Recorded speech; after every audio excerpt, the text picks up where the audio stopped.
Apartment. I didn't plan to say anything that evening. The dinner was framed as a celebration of expansion.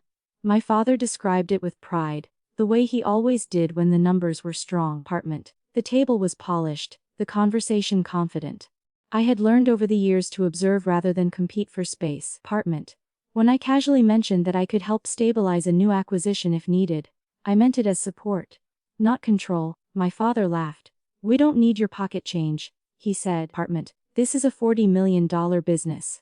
My mother smiled, polite and certain. I nodded and let the moment settle. There was no argument, no reaction. Apartment. Just quiet recognition of where I stood in their perception. For years I had been one of the strategic backers of Anderson Holdings. My capital wasn't symbolic. It had helped bridge growth phases, smooth liquidity gaps, and support acquisitions. On paper, everything looked strong.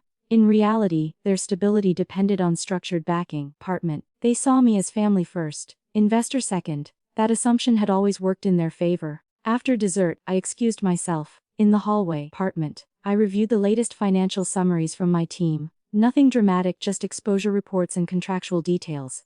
I read carefully.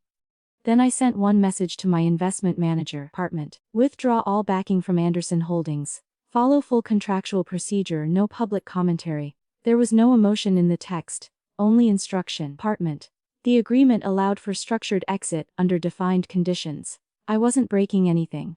I was exercising a right that had always existed. By the time I returned home, apartment, the formal notice had already been initiated. The next morning felt ordinary. Meetings, emails, calls. I didn't announce anything. I didn't need to. By midday, apartment. Anderson Holdings requested an urgent conference call. Their tone was measured at first.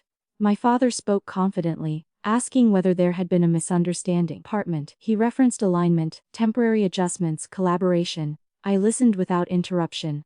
When it was my turn, I kept my voice steady. There's no misunderstanding. Apartment. The withdrawal will proceed according to contract. Silence followed. One board member asked about liquidity timelines. Another about vendor obligations. Apartment. The shift in atmosphere was subtle but unmistakable. The confidence from the dinner table was gone. An emergency board meeting was scheduled within minutes. I did not attend. The process was procedural. My withdrawal triggered financial covenants. Their auditors required review.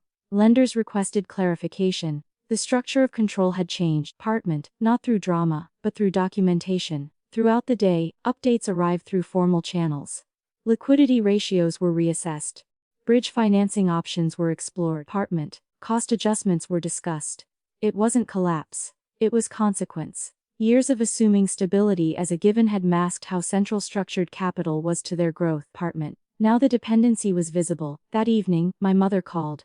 Her voice was calm, but less certain than before. "Are you trying to prove something?" she asked. "No," I replied. Apartment. "I'm managing risk." Another pause. "Are you angry?" I considered the question honestly. "No, I'm clear." That was true. Anger would have made this personal.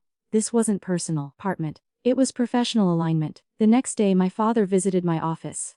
Outside the family setting he seemed smaller, not physically, but in posture. Less theatrical, more reflective, and we spoke privately. He admitted he had underestimated my influence within the company's structure. He had assumed loyalty meant automatic support. Apartment. He hadn't fully considered how formal agreements define responsibility. There was no dramatic apology. Just acknowledgement. I told him that partnerships require respect. Apartment. Especially when capital and governance are involved. Support is not entitlement. It is conditional on alignment and transparency. He nodded. In the following weeks, Apartment Anderson Holdings entered restructuring discussions. Independent advisors reviewed options. Operational adjustments were made.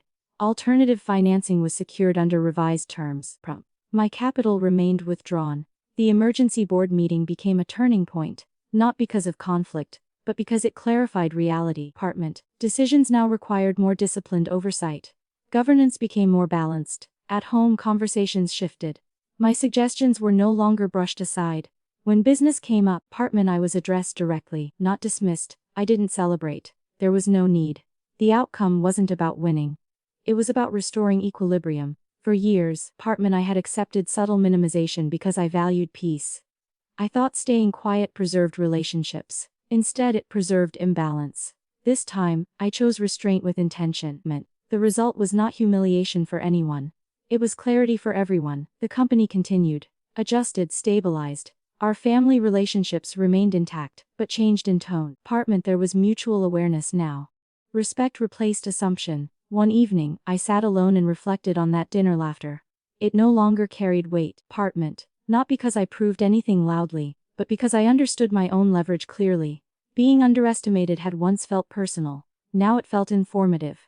I didn't raise my voice. Apartment, I didn't need to. The structure had spoken. And everyone in the room had heard it.